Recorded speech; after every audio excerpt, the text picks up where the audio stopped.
This is Morgan Freeman, and you are listening to one of the most important podcasts ever made in the history of podcasting, the Pocket Party Podcast with my good friend, Darren Carter.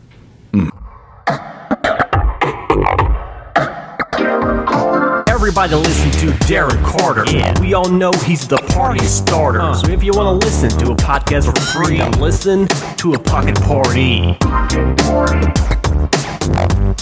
Pocket Party. Darren.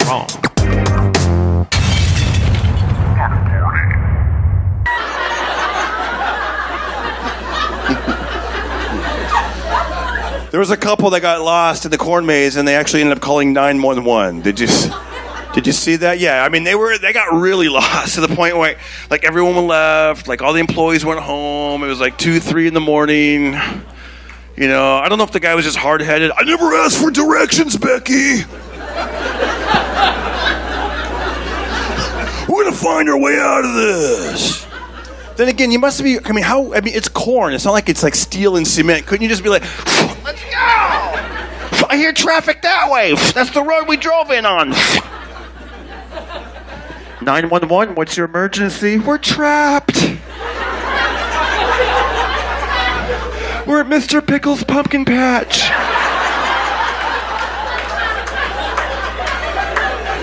We're in a corn maze. No, it's not amazing. We're so cornfused. We feel cornered. I'm with my boyfriend Cornelius. Are you still there? It gets worse. Are you still there? Do I still have your ear? Is this the Colonel? Who is this? Are you on your way? Ah, shucks.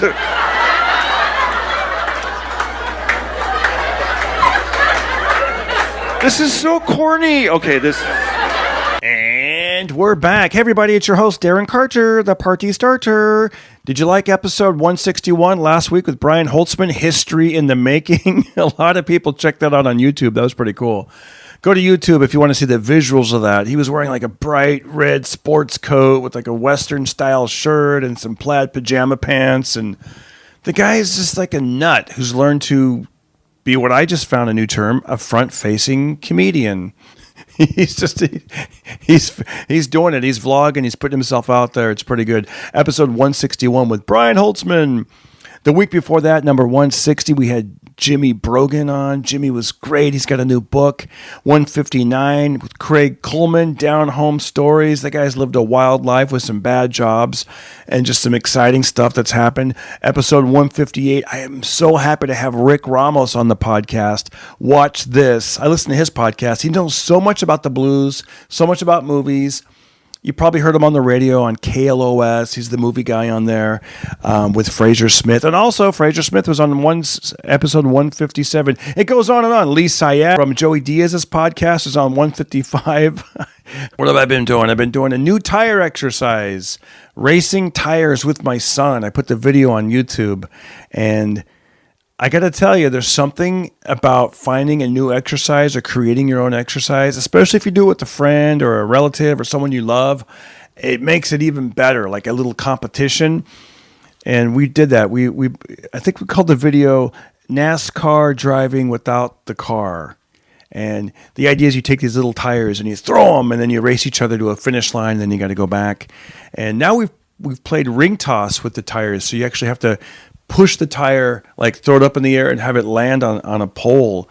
And that's, you're secretly getting exercise, even though it's fun. And afterwards, I'm like, man, my biceps are feeling really good. But I'm not just all about the exercise. I also like to treat myself. And lately I've been having those Nestle ice cream cone variety packs. I love those. Those are so good. Like I like the strawberry. And then they got the caramel in there and the little fudge at the bottom of it and the waffle cone. Treat yourself. It's not that many calories. And I think if you're throwing tires around and doing some exercise, you can have you can treat yourself occasionally. Today is a great episode. I am very honored and excited to have on my guest Wayne Federman. So, a lot of these episodes I do, I enjoy them. They're fun. I'm excited to do them. This one I was a little nervous, a little intimidated, man. And I got to be honest, Wayne is somebody I highly respect. And he's got a new book out. It's called The History of Standup, From Mark Twain to Dave Chapelle. And he's just one of those guys that's so humble, but he has every right to be, like there's guys that get like one little credit and they're like so arrogant. And Wayne has done so much. Just to name a little bit, he's been in The X-Files, The Larry Sanders Show, Curb Your Enthusiasm, Crashing, Silicon Valley, Legally Blonde, 50 First Dates, The 40-Year-Old Virgin, Step Brothers. It goes on and on. He was the head monologue writer for NBC's Late Night with Jimmy Fallon. In its first season, he co-produced the Emmy-winning HBO documentary, The Zen Diaries of Gary Shandling. And I can just go on and on about his credits, things he's accomplished. And I was just honored to have him on the podcast. It was his first time coming on, and he loves banter, and he tells us about the book. And I'm telling you, this is just a great episode, and I'm excited to read the book, to learn more about the history of stand-up. I love stand-up, and I love being a stand-up, and you probably do too. That's most likely why you're listening. So go out and get that book. It's going to be a fun summer read, and I'm also looking forward to the audio version. That's something I love. I love audiobooks, just like how you love podcasts. I love audiobooks as well. And you know what I've done in the past? I've actually listened to an audiobook while reading the book, and it kind of just, I haven't done it a lot, but I have done it like a chapter here and there, and it's interesting seeing how the voice in your head goes compared to the person reading it. But anyways, I think Wayne is going to be reading his book, so you'll get his cadence of how he reads, and he's great, man. So that's enough of the intro. I just want to say thank you for, once again, if it's your first time listening to the Pocket Party Podcast, welcome aboard. I hope you subscribe. If you're a return listener or a viewer, thank you again. And every little bit helps. If you share the episode, if you leave a comment on iTunes, if you leave a comment on YouTube, it helps tremendously with the algorithm. And my goal with this podcast, beside adding light to the world and entertaining people through humor and being more positive, it also gives me something to do during the day besides, working on my comedy or something like that. So it gives me something to do, and it's nice that other people enjoy what we're doing with these podcasts. So thank you again. And I love all the great feedback I get from everybody. Thank you, Cindy Larson. Thank you, Tank Sanchez. Thank you, Carl Dolphin. Thank you, Christopher McCrae. I know I'm going to be leaving people out, but thank you all the people all around the world. Just found out today that we're number 212 in Australia, which sounds like wow, you're happy to be like not just first place, not second place, not third place, but 212. Yeah, because it's. Do you know how many podcasts there are in the world? I'm about to tell you right now. So there's a website that I've been going to, and we're going to talk about that in the podcast. But I just recently found out that this podcast, thanks to you guys, the Pocket Party Podcast, its global rank is top 1%. Top 1%. And here's what that means. It says, what is global rank? This podcast is one of the top 1% most popular shows out of 2,083,865 podcasts globally ranked by Listen Score, the estimated popularity score. So, wow, to be in the top 1%, that's fantastic. Some people I know, because I've looked up other podcasts, they're not even in the top 10%. So just the fact that we made it together is a true honor. So let's get into the podcast. It's great, and I hope you have a great day. And now let's start that party in your ear holes. Pocket Party. Hello, this is option number 2. Hello, Wayne Federman. How are you, sir? Good. What's up? That was great. For those who don't know what's happening, we just did a little sound check, and this is option number 2. Yes. Yeah. This is great, man. See, now this is modern comedy, right? Like being able to to do something over the phone, like you're at your place, I'm at mine, and we're still like basically kind of doing like a radio show, but super convenient. Wait, see, it feels more like a phone call, but if you want to call it a radio show, let's do it. You wait till you get those books are flying off the shelves. You're like, This feels like I'm just talking to someone, but it's okay. Let's do it. now this feels like national TV. Am I right, Wayne? You're like, not even close, buddy. Not even close. You know? we're just two guys pretending. I know, exactly. That's what I always feel like. I always feel like I'm pretending or playing, but then every now and then you'll get that feeling of like, wow, like I'm getting some good comments. People are actually listening to this, and you're seeing the stats don't mean as much because you're like, I mean, it's cool that people are listening to me in Ireland, but until they really reach out, then you're like, whoa, I guess it really did. That, you know. Wait a minute, hold on.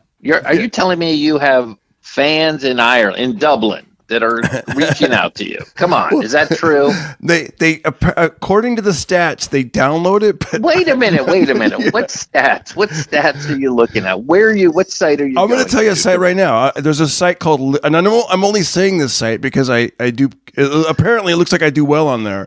I'm not going to tell you. I'm not going to tell you the sites where I don't do well. Okay. The site is called DarrenCarter.com. No, seriously, the site is called, go to ListenNotes.com. Listen Notes. Listen Notes. I just found I just found out about this. So if you go to ListenNotes.com. How'd you find out about it? I was on another person's podcast recently, Yeah. and they were like, do you know your podcast is the top 1% out of the 2 million blah, blah, blah podcasts that are out there?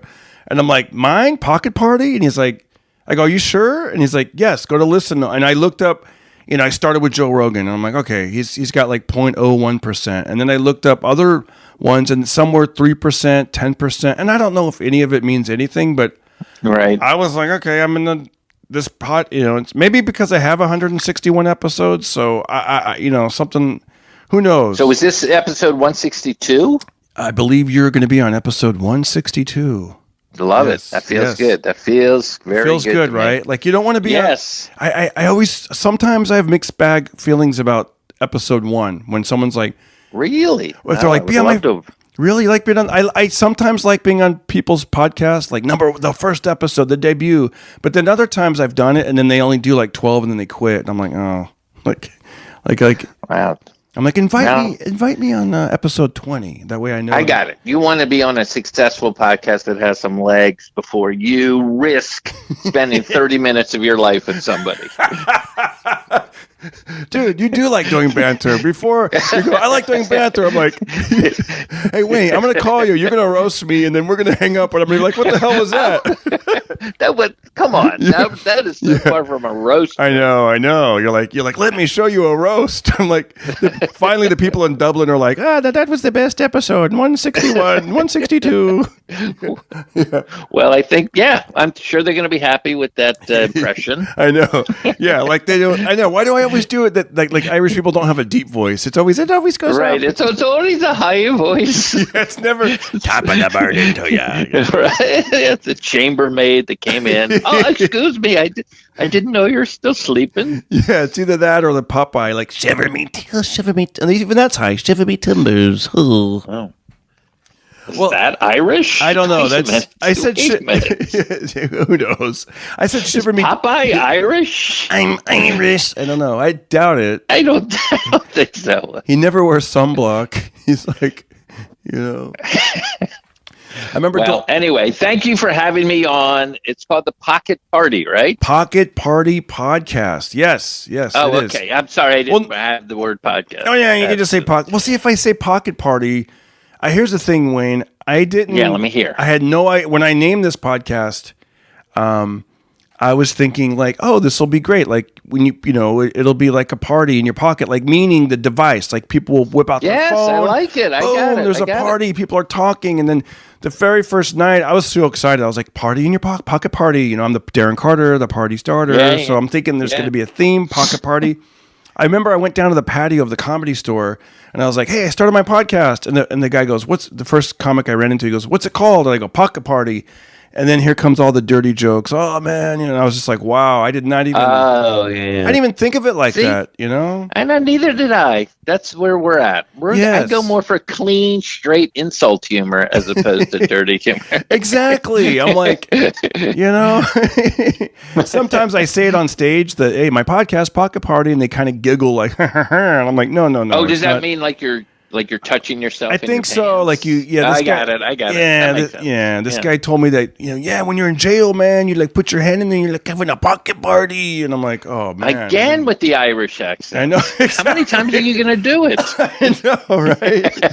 Yeah, I know. That's the only Irish. That's the only accent I can do. The only, man. of course. Yeah, the pocket party. But yeah, so I call it pocket party, and I got it. I'm sorry about that. I mean, I'm not sorry. I think it's working great for you. Let's do it. It is. Let's have a party. Let's have a party. The other option I was thinking about when I first started, calling it the friends in your pocket. But then I thought I'm gonna have to book a bunch of guests every week, and hey, we're back with the friends in your pocket. But it's like, I'm like, what if I just do a solo episode? I don't want to have to, the lonely friend, the pity party in your pocket. I don't know. So I went with pocket party, but. I want to tell you, I am excited to have you on today. If you don't mind, tell the audience, because I don't want to mess up the name of the book. You have a brand new book, and I'm very happy. Yes. And it is called? It is called The History of Stand-Up from Mark Twain to Dave Chapelle. Wow. That's incredible. That's not something you just make up. You had to do a lot of research for that. Well, I've been doing, yes, yeah. It's been really fun, and it's something I've been passionate about since I was a kid back in the 70s. Before you were, I don't know how old you are, but I don't think you're from the 70s, are you? Well, I'm kind of from the 70s, but yeah, you're right. I'm You're more like an 80s guy, right? Yeah, I'm like an 80s guy. Let's make me younger. Why not? I'm a 90s kid, man. Oh, okay. I'm I'm a millennial. Yeah, I'm a millennial. I'm a bald millennial. That's what's up. yeah. But I got to tell you, I started my comedy loving comedy, being a fan of comedy in the 70s. And the way that I became a fan of it was all through radio. Like, it wasn't HBO specials like a lot of people, or it was listening to AM radio. And then on Sundays, I'd listen to Dr. Demento and song parodies and funny music and, Weird Al Yankovic. And then, but before that, with the 70s, it was, I come to find out it was probably clips of comedy albums. I didn't know what it was. It would just be like, I think Mark McEwen perhaps maybe had a radio show, or it was like an hourly thing. And I just Wait, are you from LA? Well, I'm from California. I grew up in Fresno, so we would get a lot of things from LA. In fact, I think we even got smaller versions, like with Dr. Demento. I remember the Funny Five, but somebody said he would do like a 10 list, and I'm like, oh, I'd only get the Funny Five, like the. Oh wow, so, Fresno. I know, right? We get like the 2-hour version, where LA would get the 4-hour version. Dude, you're right about that, because we in Fresno back then, when I was growing up in the 80s, we did get like the news, like a lot of news that already happened in LA. We wouldn't get it until like a day later, or like a couple days later, because I had a friend that moved to LA, and he was like, and he proved it to me. He showed me some, and I'm like, wow, we are like a day or two, at least back then, this is before the internet, a day or two behind LA. Interesting. So you were a fan of comedy in the 70s? Not only when I was growing up in the 70s was I a fan, but I also was like into old comedy before. It wasn't just, I'm into, I don't know, Steve Martin and Richard Pryor and George Carlin and all, Cheech and Chong and all of that stuff. Like, I was into Jack Benny and Fred Allen and the radio guys when I was a kid. Wow. So, like, for me to write about the history of stand-up, I only really had to go back up like another 50 years to Mark Twain, and there's this guy Artemus Ward and Burt Williams and Will Rogers. But, like, so I connect all of those guys to, Bill Burr, the whole thing. It's all one big fun sad, pathetic endeavor. Yeah. And they say history repeats itself. Do you find that with comedy? Do you? Yes, I do. How do you tell us how you find that it repeats itself? Well, I'll tell you. It's because comics have a thing, and it's happening right now with this phone call /podcast / Pocket Party, that were the comedians adapt to technology. So this has been going on since the late 1800s when they started putting comedy on records. That was the first. There was a comedian there named Uncle Josh. He would put out records, and they would help him with his tour dates. And then after that, obviously, the introduction of the stage microphone changed a lot of comedy. Because now comedians didn't have to. I know you like to yell in your act, but most comedians can now talk in a very casual, comfortable style, and you could be loud while speaking softly. Wow. So you could have an intimacy with the audience that you could have, but not to the level without a microphone. I don't know if you've ever done shows without a mic, but you have to kind of project, and you lose a little of the subtleties of your act. You're right. It becomes just yeah, absolutely. So, and then it continues. Then in 1959, long playing records became very popular. So Bob Newhart and especially Shelley Berman, these were million-selling records. Especially Bob Newhart's was the number one record in the country for 14 weeks. And when they went to the Grammy Awards, it won Record of the Year, beating out the music acts. Can you imagine a comedy album beating out Beyonce or Billie Eilish? It would be insane. That's amazing. That's how popular. And was that the album Button Down Mind? Yes, it was. Look at you, Mr. Comedy History. Maybe you should be writing this book. No, I don't know much. In fact, out of those three names that you mentioned earlier, I think I only recognize two of them. Like, it's all right. It's all the very early ones. Yeah. I was like, I know Mark Twain, and I know the other one. I was like, yeah, you'd be great on Jeopardy. So let me ask you. Let me back up to the. So wait a minute. So I'm just saying. So here's the crazy thing. When they started putting out those albums in the late 50s, early 60s, these were basically young, undiscovered talent. No one had heard of Bob Newhart. How do you like the show so far? Pretty good, right? By the way, here I am acting with John Travolta in the movie Be Cool. Check it out.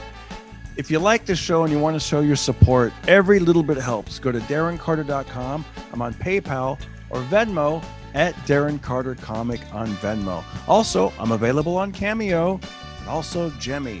All right, let's get back into the show. Oh, don't forget to like, subscribe, and share. The big nightclub comedians of the day wouldn't put their act on an album. They're like, why should I sell my act for $1.98 when I could be making $18,000 a week in Vegas? Okay. So now there's a generational divide in the same way that happened with podcasting, where older comedians like, I don't have to do a podcast. I have a great career going. And then other comedians filled that niche. And now everyone has a podcast. Not everyone, but you know what I mean? There's a proliferation of them. Yeah. And so that story keeps repeating himself as new technologies. And now there's something called front-facing comedians. Do you know what that is? Wow, I do not know. Those are people who just use their camera to do comedy, not even in front of a crowd. It's barely stand-up.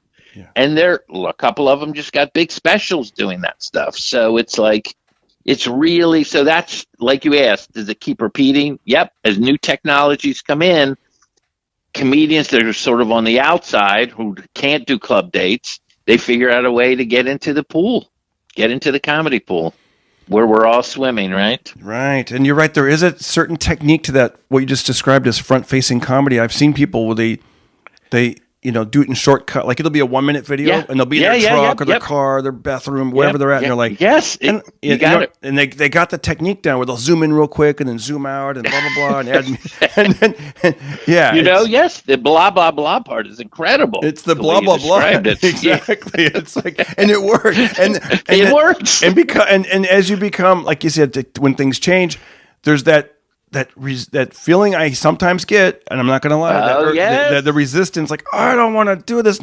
Like my brother-in-law was begging me to do TikTok for a year and a half, and I was just annoyed by it. I'm like, no, I don't want to do that. That's like, I don't want to do it, man. It's like, guess what? You're a Vegas comedian in the early 1960s. I know. Exactly. And resistant to doing an album. Yeah. Yep. Of course.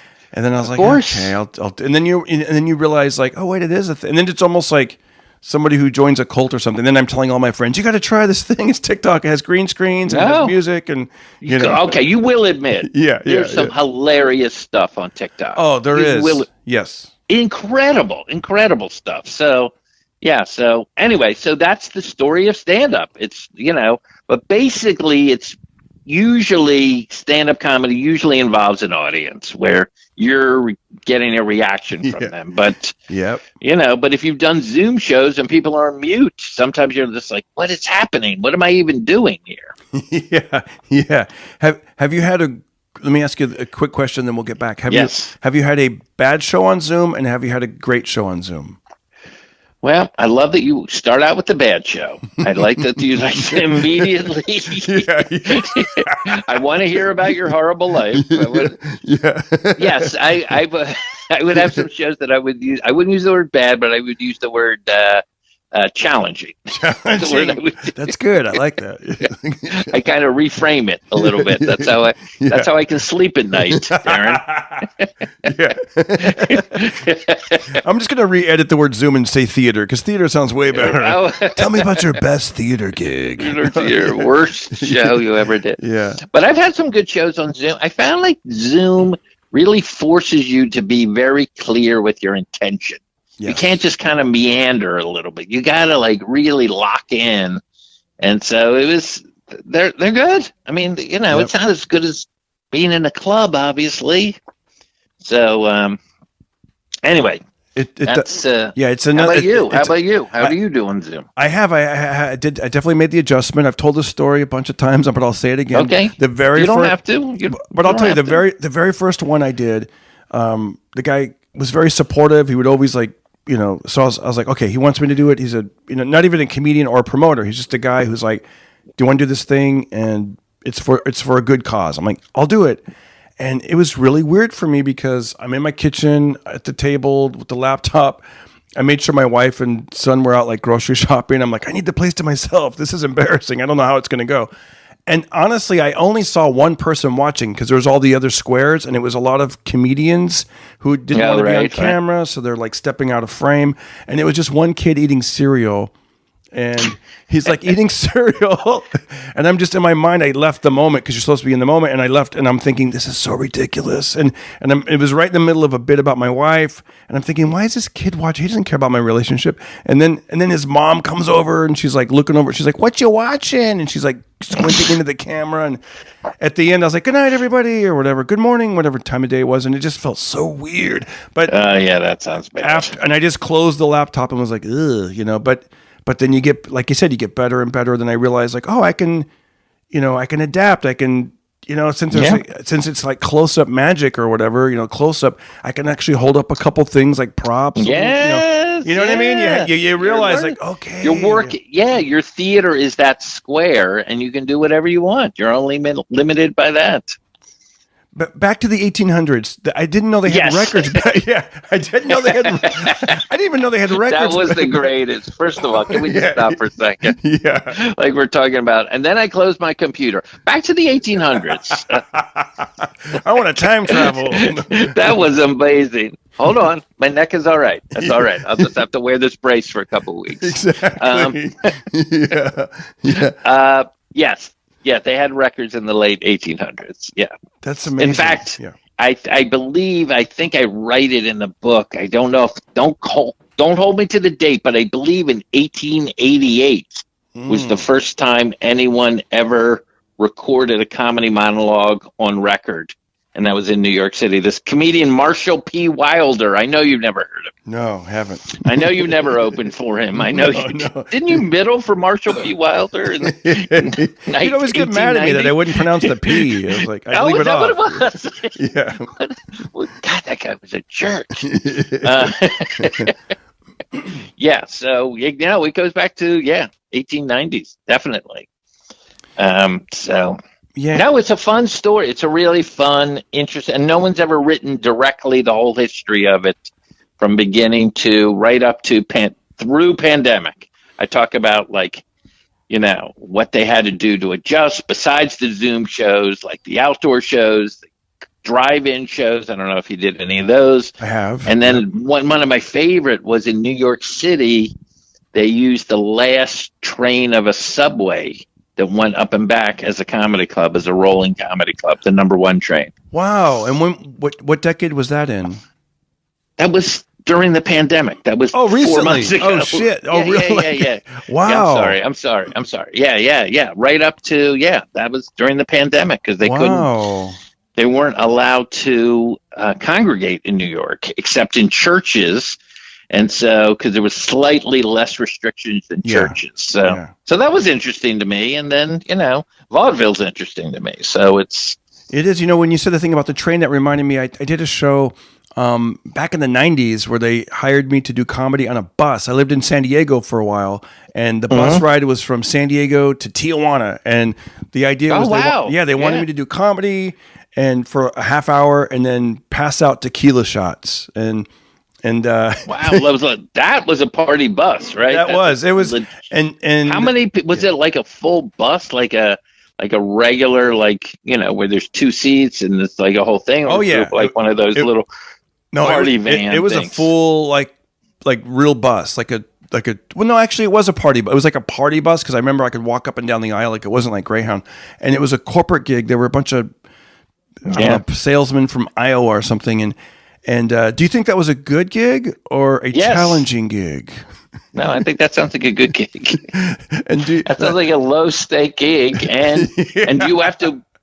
Wait, no, did you come back on the bus immediately? Did you get to stay in Tijuana with the group? What happened? Luckily, so you know where the story is going. Luckily, we dropped them off, and then as the bus driver returned, I got to ride back by myself with the bus driver. Well, I got you. It was challenging because they really, really, really wanted those tequila shots. They did not really care for the comedy. Right, they didn't care about the Carter. They liked the comedy for about 10 minutes, and then they're like, "How about that tequila?" Tequila shot. Oh, I see. That was part of the deal. Yeah, they comedy, and then everyone gets tequila shots. They're like, "Come on, break out the tequila!" And I was like, "Oh." Well, you should have given the tequila before you went on. That would have worked. I think they were already drinking the tequila, their own tequila. Okay. Yeah, so okay. But I've heard of things like that. Like a friend told me that there's something in North Carolina where they do. It's comedy party bus, and it's sort of like a. Well, can I? Yeah. Just a real. I mean, it's not quite as good as your story, but in the 80s when they opened up the casinos in Atlantic City, there was a bunch of Trump had one. There was a bunch of different casinos down there, Golden Nugget, all of that. They would bus people down from New York City. It was about a 2 hour drive, maybe not, maybe hour and a half. Bus ride from New York City, and they hired comics to entertain, same kind of thing on the bus to the casino. But here's the crazy thing: like you immediately got on a bus and went back to yeah. This was so just smart. They paid you in casino chips, so you had to at least go into the casino. You could have cashed out immediately and gotten on another bus, but the buses didn't return until the afternoon. But of course, they only wanted comedy on the way down when everyone was in a good mood. Nobody wanted a comic after losing your money in Atlantic City for 5 hours. Wow. But that was a fun gig. I loved it. But that was a full-on Greyhound bus kind of thing where they were like the microphone that the bus driver uses. Get out of the back. That was the mic I got to use. It was good. I loved that gig. Loved it. Do you think? Let me ask you. When do you think the different comedy booms are and were like? I think there's been two huge ones. One was in the 80s when the comedy clubs opened up, and all the evening at the Improv was on, and MTV Half Hour Comedy was on, and VH1 Stand-Up Spotlight was on, and Comedy Central kicks in '89, and so it was just like a bunch of comedy on television, and these comedy clubs all over the country. And there were never really been comedy clubs until like the 60s and 70s really is when it started. So no one even thought the idea of having more than one comedian on a show could work. They thought it was just like stupid. It would be like, oh, you have to have like a variety show or something like that. You needed music. And so that was the start of it. And I'm just gonna read you a couple names of these comedy clubs, and I say that they spread across the nation like a venereal disease. Yeah. Okay, besides the Comedy Castle, Comedy Cottage, Comedy Asylum, Comedy Cabaret, Comedy Cellar. Some of these places are still in existence, by the way. Comedy Connection, Comedy Corner, Comedy Workshop, Comedy Den, Comedy Outlet. Comedy Works still in Denver, obviously, right? Yep.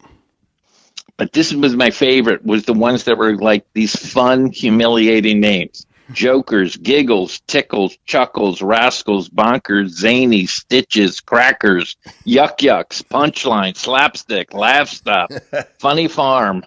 Do you remember these clubs at all? Mm-hmm. Yeah. So that kind of thing never existed in American show business before the 80s. Side splitters. Yes, yeah, all of those. Comedy Womb. I played the Comedy Womb. Not room. Whoa. So that was one. And then that kind of died out. A lot still exists. There's still improvs. There's still punchlines. Did you ever do something called the Tribble Run? Yes, I did. That started in the 80s. Yeah. Why don't you explain or maybe you have on this? No, I haven't. I've never been. Yeah. The Tribble Run. So it was, from what I understand, it was run by a guy named David Tribble. That was his last name. Correct. And when I lived in San Diego, but before that, I lived in the Bay Area. I moved from Fresno to San Jose. So I would do all the East Bay clubs and the Punchline in San Francisco and that whole scene. But then, if you want, did you do Rooster Teeth Feathers? Yes, that's another wacky. Rooster Teeth Feathers. Did you ever do the Last Laugh in San Jose? There was 5 of them. There was 2. Yeah. There was 2 in San Jose, which was crazy back then. I know. That's what I'm saying. That was the comedy boom. So at the very sort of maybe at the beginning of your career, you were still part of that. Yes. There's not still that many down there now, is there, in San Jose? I don't think so. Yeah. It's the beginning. All kind of. Yeah, because I started sort of. But there is an improv there. There's the improv in San Jose, right? Yeah, improv in San Jose, and somebody posted something the other day that they were doing something. excuse me, in San Jose. So there might be a new thing happening there. Okay. Anyway, back to Tribble Run. Back to Tribble. I think it's an interest because it's in the book, and I'd like to know your experience. So there would be these gigs, like he'd be like, you're going to do the, I don't know what it was actually called, but it would be like the Oregon, Washington, Idaho Run or whatever they would call it. And so the first night you're like driving from wherever you live to Eugene, Oregon. Yeah. You're going to play a Black Angus dance floor, and you're like, oh, right. And then unfortunately, I remember that gig, I was the first one on, and it was really, it was a tough gig. It was challenging. And and I remember that one specifically because there was this, I grew up in a church, and this girl that I went to church with, she moved there and she was excited. We're going to go see Darren, her and her new husband. And I'm up there bombing, and when I'm bombing, I'm using extra cursing. And just back then I didn't know. I'm just trying to get every trick I can do that's going to, basically I learned not work, but I think it's going to work. And it was so like eye-opening for me. But yeah, so I did that. And then the next day, you might have to drive 3 hours or 12. You never know how far you have to drive. Right. And it was something when for me at that point in my life, everything was new. I was like, wow, I'm on the road. I'm driving along the river and I'm seeing an eagle. This is amazing. I'm I'm listening to like Led Zeppelin and it was just great. It was, I definitely knew I didn't want to keep doing that. I think I probably did it twice, and then right. Well, what I write in the book is it's this crazy run through that part of the country. Sometimes it dips down to Idaho. Sometimes it goes up, Missoula, Montana, all of those places. But that it's a bit of a rite of passage for a lot of young comedians to kind of like spend 3 weeks putting 15,000 miles on your car. Yes, and it's little did we know back then we could just be a front-facing comedian. I know. There was not even a cell phone back then, let alone a camera where you could post it on a social media site. I know. I think about, and we'll get back to that, but real quick, I want to say with technology, I think about Tom Joyner. He was a morning radio guy who would do morning radio in Dallas, Texas, get on a Southwest airline and do afternoons in Chicago. What? Yeah, Oh, I wish I had written about that guy. That sounds awesome. Yeah, it was kind of a marketing thing too, because I remember I would see commercials and promo like this guy. I know. No, I mean, I mentioned Tom Joyner. I just know these are because I talk a lot about, not a lot, but I do a paragraph about the DJs really got into promoting comedians. Joyner, Howard Stern, Opie and Anthony, Bob and Tom. Did any of these names mean anything to you? All of them. Did you ever do any Doghouse shows? I did. I did. You did? I got so lucky to do it. I did the Doghouse show. I got to play the Shoreline Amphitheater. I heard those. I was third on. I was on third, and what that tells you is like. So the first comedian, the sun's still up. People are still filling the seats. Eventually, there's going to be like, I'm going to say 20,000 people, but the first person goes on, okay, and then the sun goes down a little bit more than the second. Who else was Carlos Mencia on the show? Because I know they loved that guy. I don't think he was on that show. I know for sure Craig Robinson was on the show, yes. And I believe the closer was Cat Williams. And oh my God, the greatest! I love that guy. And Gabriel Iglesias was on it. Oh yeah. I know for a fact. You know who was the opening act? The very first one was Hassan Minaj. Oh my God! Yeah, he's killing it now. I know, and he didn't have a place to stay. He stayed in my room that night. He slept. I think he slept on the floor. Like he slept on my floor. Come on! Have you seen his special? By the way, I haven't seen it. His special is amazing. Oh my God! You got to check it out. Every time I see him, I'm just so. It's one of those guys. Like I'm happy for him, and I'm just like, man, I can't believe that's crazy. Like he.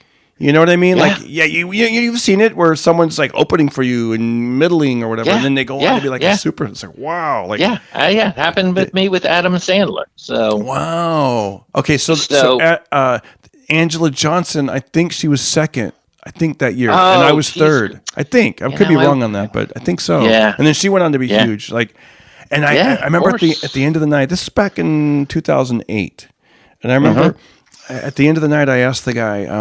When I got my check, I said, "What's the lowest someone got paid, and what's the highest?" Oh, great! I was just curious. What did he say? I just want to know. What did he say? He goes, "Well, I'm not going to say who, but I will say." Right. And then Hassan goes, "Okay, I know I'm the lowest because I did it for free." he said it straight up because I think he won a contest or something to be on the show. Yeah. He won some kind of contest. God! And he said, I love it. He said that the highest got well over six figures. Well over six figures is what he said. So I'm assuming that would be Cat. And then he also said that you think I should, because one person. You don't have to tell a name. You don't have to. Okay. I'll just tell you real quick. One comic got $80,000, and they said that he didn't even pick up his check. But I'm thinking it's probably from those, you know how like sometimes you do a gig and then you don't get your check because your agent will send you one, or right. I'm kind of like that too. I don't like that. Yeah, it was $80,000 though. I was like, wow. No, you were part of it. So that's incredible, and so that was cool. And I'm going to ask you something about your personal comedy life. Have you anything? Have you opened? I'm sure you have opened up for some bands and some singers. And do you have any advice for people that do get to do that are listening or do? Yeah, I've opened up for a couple singers. One was a 50s act called the Everly Brothers. Oh, beautiful. The Everly Brothers. Wake up, little Susie, wake up. Yeah, and all I can say is that they weren't talking to each other at that time, so they had two separate buses, two separate entourages. Oh, no.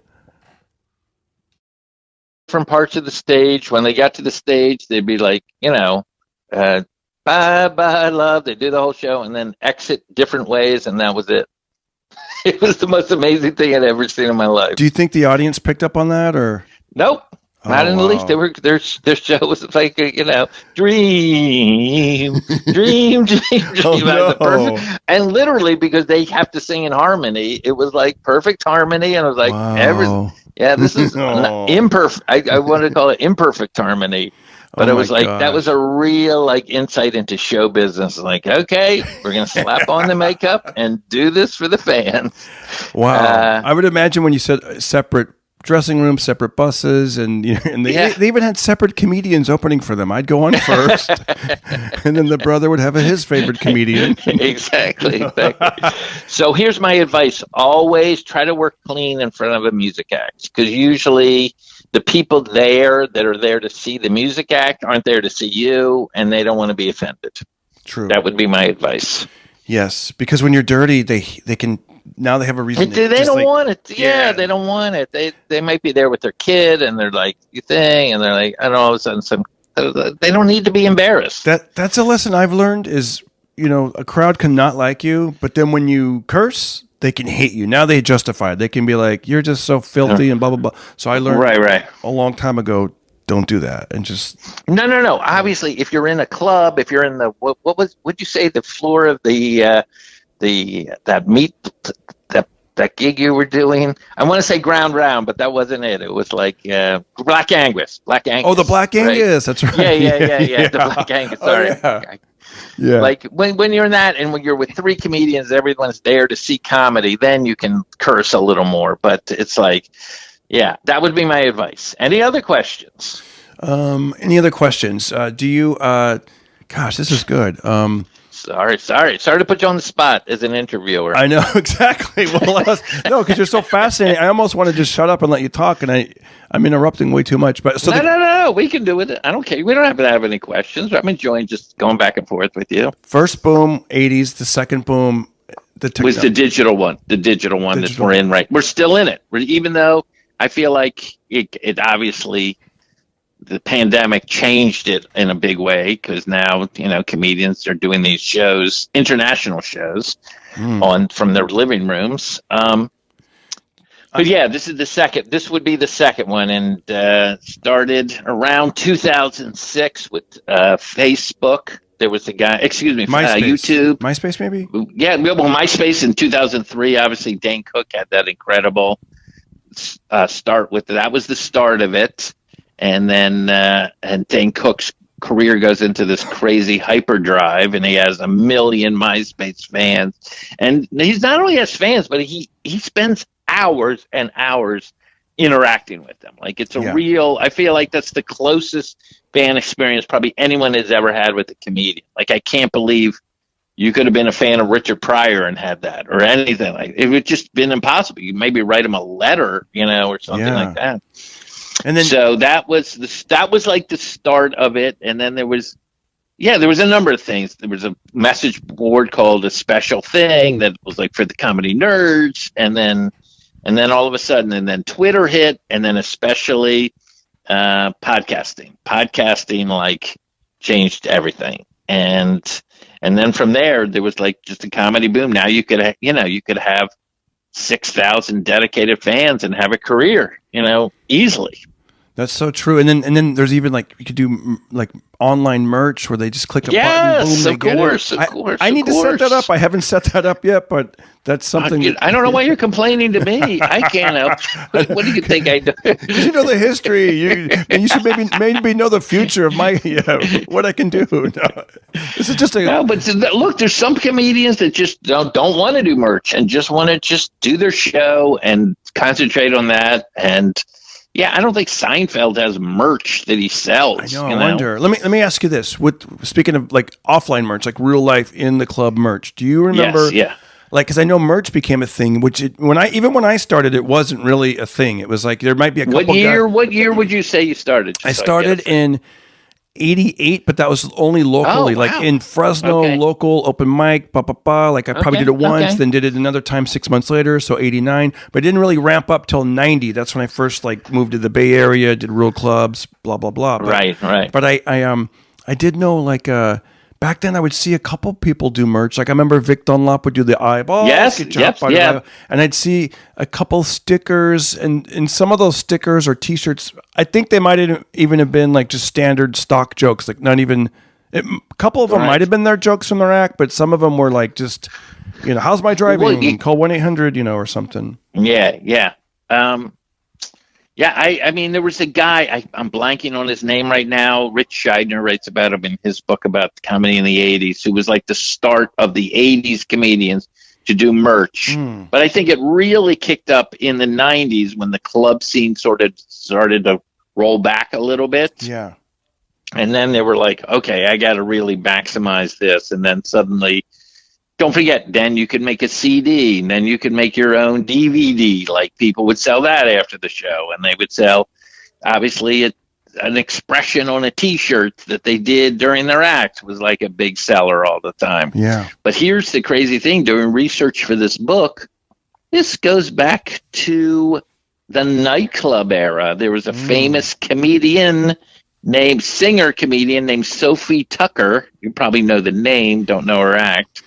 And then she sold her. She had like a self-published book that she sold and signed after every show, and had a mailing list. And then there was a comedian. God, I'm blanking on the guy's name, who used to do balloon animals. Oh. And he would sell little balloon kits after the show to kind of, what's the word for it? Help his salary a little bit, augment his salary. Oh, his name is Wally Bogue. Wally You probably Bogue. don't know that name. I don't know But the name. he is famous in the history of stand-up, not just for selling balloons after a show in nightclubs, but he was the one that inspired Steve Martin. He was the one that worked at Wow. Disneyland. Yeah, that Steve Martin saw as a kid and called him his hero and inspiration. So and Steve Martin, there couldn't have been a bigger comedian, and then he walks away from it like a gunslinger or something. It's like, Yeah. I'm retiring the guns and like I'm going to go do something else. Like, what was that? Yeah. I think, no, am I wrong about this or am I right? I don't know. When Steve Martin was doing those big arenas, like now they have like cameras and they zoom in on your face and you could see what the comedian's doing on stage. I think when he was doing it, they didn't have that kind of setup for his touring. They were starting to. Okay. I mean, I didn't see him at what's the word for it? At Nassau Coliseum when he was playing the big Led Zeppelin arenas and stuff in '78. So I don't know, but they were starting to use cameras and big screens at that point.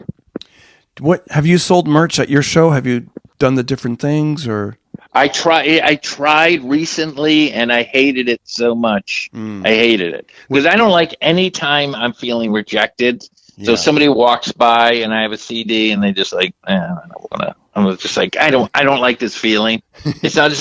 You know what I mean? It's just not worth it to me. Congrats on the album. I remember you put the album out a few years ago, and it was like really exciting. I look at things that comedians do, and I'm like, wow, because I think you took a collection of over the years and you made a great like double album or something with it.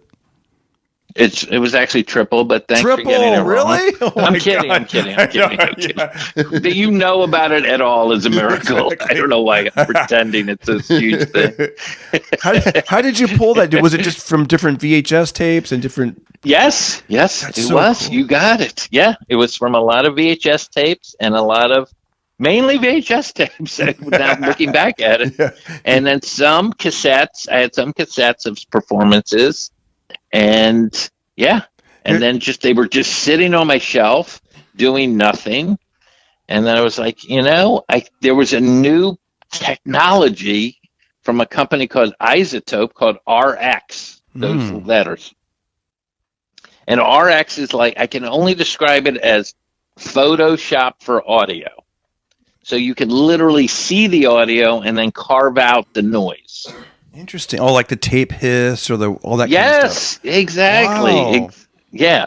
So once that technology, and it cost a lot now it's a lot cheaper, but at the time it was like $500 or something.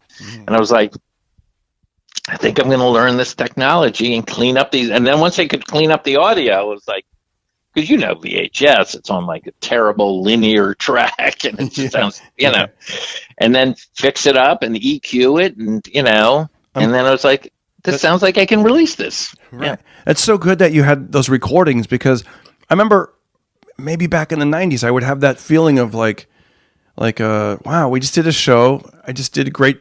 It just went great. And then it just goes out into the atmosphere. It's just gone. There's no documentation of it. It's just history. I know. I know, but you do those bits again. It's not like right? It's not like Exactly. You're like, Darren, you Darren, I've seen improv every- you. Yeah, you're still doing stuff from 93. It's just gone. Actually, I brought it to 2021.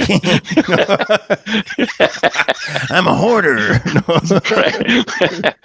it's actually the opposite of gone. It's still around, very Still much. around, folks. The only thing that's changed is my shirt and my hairstyle. my waist size. Exactly, my waist size. Yeah. Yeah, but that's why I think I just embraced all this stuff. Like around 99 is when I remember it was like the end of 99 and I started with stickers and then I had my first album and then I was like just everything that I was like, this is great because I remember, I would tell some of my younger friends like, dude, I remember back, like you said, those triple runs or whatever, that kind of thing. Like you would just do your show. If you made $100, then you made $100 and it cost you money to get there and blah, blah, blah. But now you're like, you could do the road and do a date on the road, and you're actually building fans. They have a place to come see you on social media. There's just the podcast. It's like you're part of the digital boom. You're part of the digital boom. You're part of it. Yes. So, and some people embrace it more than others, but it's a for real thing. And obviously, comedians. Steve Martin never played Madison Square Garden. Now there's been maybe a couple dozen comedians who have played Madison Square Garden. Yes. And obviously Kevin Hart played a football stadium. It's like we're in a very and a lot of it has to do with the internet, and a lot of it has to do with just all the opportunities that the digital revolution has provided. Okay, couple questions, and then we'll let you get on with your day. Then one more time, the name of the book. The name of the book. It's very simple. I'm glad you don't have a short-term memory. No, it's called. I said it earlier. It's no big. The History of Comedy, all the way from Mark Twain to Dave Chappelle. That's it. That's close enough. That's it. It's actually the history of stand-up. Dang it! I knew it. See, I'm not good at this. I'm not good at memorizing. No. You were great. That was great. Thank you for saying it. I'm obviously I'm not good at pushing things. So exactly. I'll push it for you. We'll do gigs together. I'll be the guy. I don't care. I'll be out there. I'll get him. You guys, come over here. There's a party. The history of stand-up comedy, all the way from Mark Twain to Dave Chappelle, or whatever. Yeah, the other Twain. Yeah, Dwayne Chapelle. Yeah. Mark Twain. You know him. Yeah. I don't know if he did the triple run. I don't know if he did, but I know, right? Let me ask you. This is silly little questions I like to ask on the show. I love it. What is? I feel like this is the wrap up part. I love the wrap up part. It. That's right. Yes. By the way, I know that right now. I believe your book is a paperback book. Yeah. And there are plans to have an audio version. Yeah, that's true. There'll be an audio version in a couple of weeks. Yep, I'm recording it right now. It's not. I mean, obviously, I'm speaking with you right now, but it'd be weird if this was part of the audio. Part of the audio, right? Like a friend of mine did an audio book, and then he got super insecure and re-recorded the whole thing because he said that he's like, I didn't because he was doing. Somebody had told him not to do voices of other people. And then this guy walked in and said, "You boys go outside." And he said that somebody got in his head and said, "Don't do that. Just be yourself the whole time." Like, has it happened to you during the voiceover recordings, or you just read it? I sort of read it in a straight way. I don't do a bunch of voices, but I think I read it in a very casual, easily accessible style. It's not announcery. It's more just me speaking, because obviously I wrote it, so it's already going to be a little bit in my cadence as well. That's cool, and that's really cool. And I know Adam Carolla, he'll read for a little bit, and then he'll riff a little bit, and then go back to the reading. Yeah. And is that what he does? Yeah. That's an interesting style too. You're like, but maybe it's just more work though for the editor to be like, ugh. By the way, I'm the editor, so let's. Oh yeah, exactly. Yeah, for your production team. No. I'm the whole team. I don't know what you think is going on over here. Yeah. What about for your mastering guy? No, that's me. I'm doing the mastering. I'm doing the recording. Yeah. Just because you know how people they only know like a certain way to get somewhere. They don't use GPS. You're like, Darren, I know how it works. So I record the whole thing on VHS, then I rip it, then it cost me $500 an hour.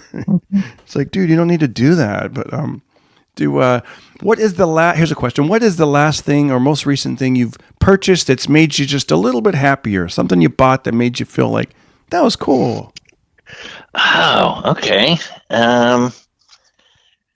Let's see. Besides my own book, that would be a Yeah. psychopath if that was my answer. Let's see.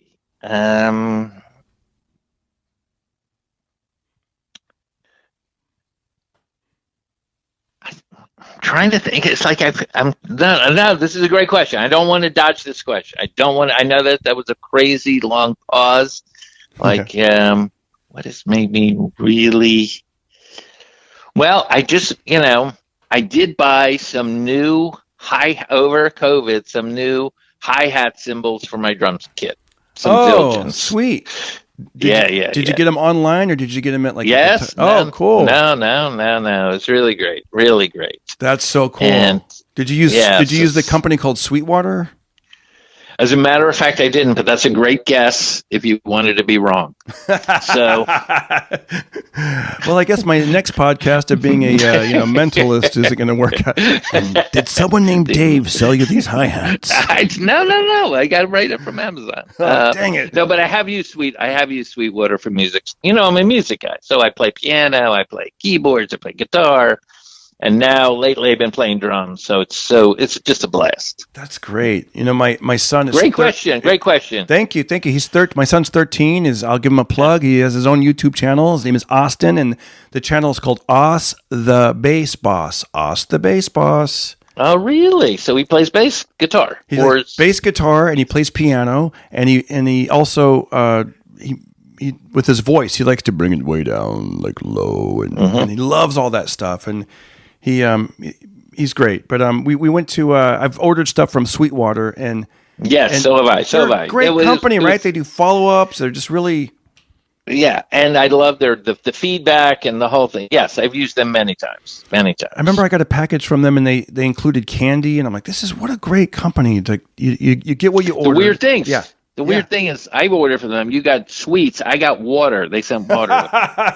Yeah, you're like, thanks, crazy. Thank you. All right, I get the name of it now. I went to the Guitar Center I've been there a couple times during the pandemic, and the first time it was the one in Sherman Oaks, and it was, man, you're outside in line for like a half hour, and they're kind of only letting a little bit of people in, and you have to basically get in and out within 10 minutes. But we went 2 weeks ago, and there was no line, and we got to hang out in there for a good hour and a half. It was really pleasant.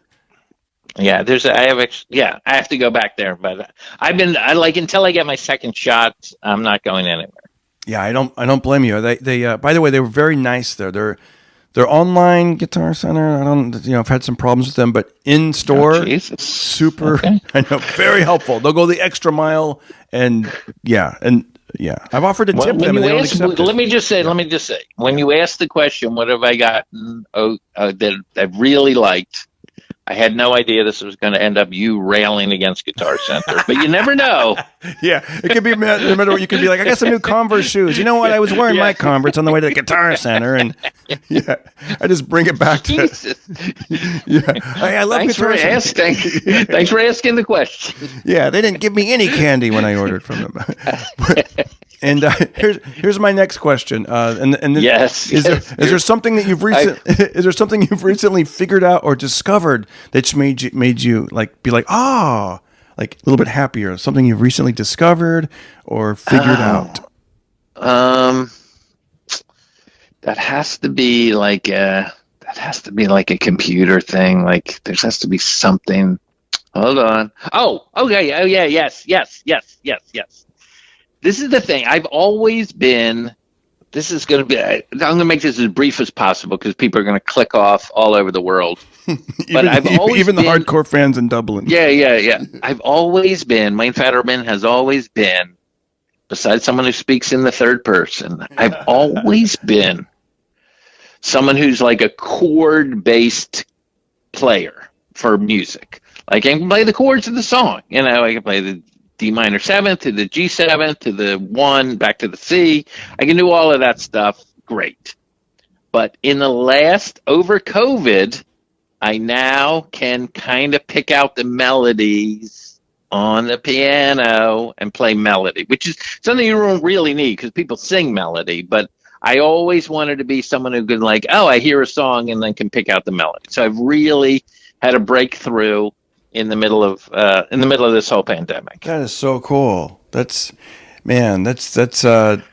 I can. Do you want to yell at the Baldwin Piano Company now? What do you want to do? Exactly. What's your newest rant? Wow, that reminds me. My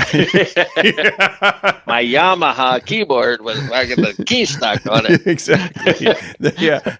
Like every aspirational question you ask a guest turns into a horrible rant for you. Yeah. Have you okay, here's another good one. I just came up with this one last week, and I've had 2 great answers so far from different guests. Thanks for the pressure. By the way, going back in time. One of the answers I got, I asked a guy, Jason Andors from New York City. I asked him. I said, Jason, what is something you've recently purchased? And he's like, oh, he started laughing and he goes, man, this is during a lockdown pandemic. I haven't made any money. Gosh, I don't know. And he goes, honestly? And he goes, this is how sad my life is. He goes, I bought a new toilet scrubber. For whatever reason, that made me laugh. And I was like, dude. And then at the same time, he goes, oh, and I got this. And he holds up a back scratcher. And I was like, wow, that's good. I'm glad it made you happy. I'm glad it's not attached, but. Okay. Was that the question? No, that was his answer. His answer to what's the most thing that's made you happy. Okay. But so I've heard different answers. For some reason I just thought of that right now. In closing, and I love to do this. I love to ask people, Wayne, you're a true professional, and every time I hear you on a podcast, you're always so good. And I was very nervous actually to have you on. Believe it or not, hopefully it did really come. I did, and I looked, last night I was going over your Wikipedia page and it was making me even more nervous. And I'm like, okay, stop. Don't even bring it out because you've done so many. What was the most nerve-wracking thing I've done that would make you nervous? All those crazy credits, and that you also teach comedy, and when I say crazy, I mean, you have big, huge I don't have it in front of me right now, but like I knew about the album and I knew about the, it's so funny, all the things you don't know. Like, I didn't know that you were in a ton of movies. I knew a couple movies, and I knew the album, and I know I've seen you around, and I know you're funny on the different podcasts I've heard, and I've seen you at the Improv, but I didn't know like when I looked at the Wikipedia page, I'm like, dang, this guy is just like done a lot, like so much. Do you ever look at your own Wikipedia page or your own? Not really, because you're the guy, but like, do you ever look at that and be like, man, I have accomplished a lot? Sometimes, so then that is yes, I have done that. I have done that where I'm like, because I think of myself, and I know this is going to sound like a humble thing, a brag or whatever, but I think of myself as someone still very much shaking the bushes, trying to get stuff done, trying to get booked in clubs, trying to get, yes. Like I just feel like I'm very much that guy, starting out guy, even though I have done a bunch of stuff. Like I'm not on a series or anything like that. So I just like, I very much, that's my mindset, is very much like, all right, I gotta, I gotta grind. I gotta hustle things. I still hustle all the time. I think that's this book is a perfect example. And I think that makes people like with myself, it kind of keeps that youthful, like eagerness, right? Like you're not like, like people, I know younger comics have asked me, like, how come you're not jaded or bitter? I'm like, well, because I'm what you just said, shaking the bush. I'm always trying to rediscover something new, or how can I do that? And when I do, I feel like, wow, I just figured this out. Blah, blah, blah, blah. And, maybe, is this your first book that you've written? Second. But thanks for reading the Wikipedia page in depth. Well, I think it said like he's co-written this other book, and yes, I did. I did co-write another. Yes, I told you I read it. I don't know. I feel like I'm such a smartass with you today. I apologize if it's doing. I like insulting in a loving way. I know. I know. Right. No, I do. Yeah. I do. Okay. So with. But this one you wrote all by yourself. No. With a book like this, did you map it out with like, okay, this will be the first chapter, this will be the second chapter, and then work like that? No, I kind of wrote the whole thing, and then I thought it was going to be way more. It's only 10 chapters. It's only 10. So I thought it was going to be way more. And then I was like, oh, I think I could just put this all in one thing. And the book moves. It's like, there's only... It's only like 160 pages, so it really moves. That's great. That's great. Okay, Wayne, here we go. In closing, do you have any life advice or words of wisdom? Well, yeah, I do. I do have a couple. One is, and I've said this before, so if you've heard me before, it's boring, but someone once told me early on that even if you fall flat on your face, just full on face plant where like the gravel is in your hand and it like, you know what I mean? It's just, you can see the indent from the gravel on the ground in your hand. As long as you get up, you're still moving forward. I like that. Yeah. So that's my main one. It's just like, I just like keep going. This is kind of the grinder mentality that I have. And I don't mean Grinder, the website, or excuse me, it's the Bumble Tinder OK Cupid mentality. I just keep hitting on. Yeah, exactly. I have a Hinge mentality. Ooh, he knows all the dating apps. Wow. Yes, look at him. That's the next book, The History of Dating Apps. No. There was a guy, he would get laid, he'd drive 12 hours on a triple run. No. Yeah. All right, cool. I'm so glad we were able to do this. Thank you for reaching out. Was there a second? Was there a second words of wisdom? I think you said there's two, and then I mean, the second one is a joke. It was a joke once, so I decided not to do it. You're like, to never do your show again, D. No, but the joke is this. It was just a great quote that I loved, which was, beware of all advice, even this. Oh, that is true, though. That is true. But it's a sort of a twister thing because it's like you're giving advice. Yeah. But you're telling people don't listen to what I'm saying right now. That's awesome. And how great is it going to be when you start doing those, you get that second shot, you start getting out there doing those live shows you eventually, I know you're going to do it. You're going to bring your book. People are going to buy it. You're going to be signing it. It's going to be fantastic. I don't know. Hopefully. It's going to happen. It's going to happen. You guys go check out Wayne Federman online. You're very positive. Thank you, Wayne. Thank you again for coming on the show. And man, it's been a real treat. In this we've had a pocket party. We've had a pocket party. And are you going to start up another podcast?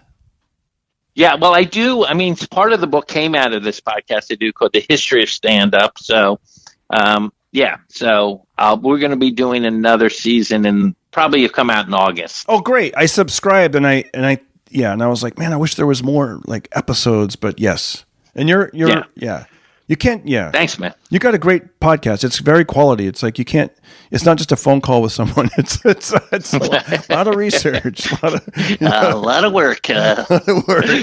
Yeah. Hey, you want to do my Guitar Center podcast? Wayne, thank you so much. I've taken too much of your time. Have a great day, and hopefully I'll see you soon at the clubs.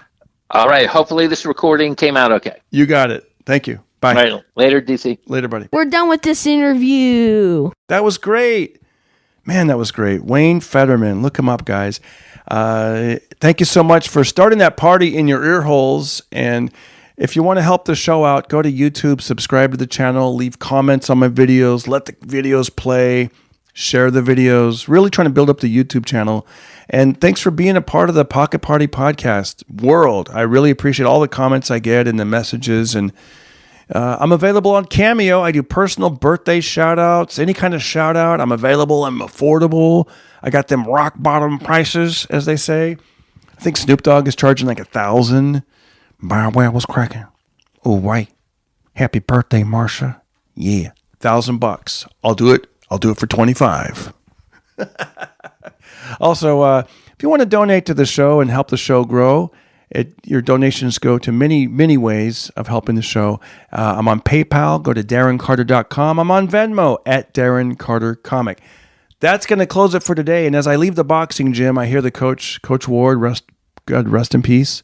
He would always tell the boxers, all right, now, don't hurt nobody. Okay, you have a good one. Don't hurt nobody. And then when I'd leave, be careful. So be careful. Don't hurt nobody, including yourself. Lots of love, and I'll see you next week. Bye. Everybody listen to Darren Carter. We all know he's the party starter. So if you want to listen to a podcast for free, then listen to The Pocket Party.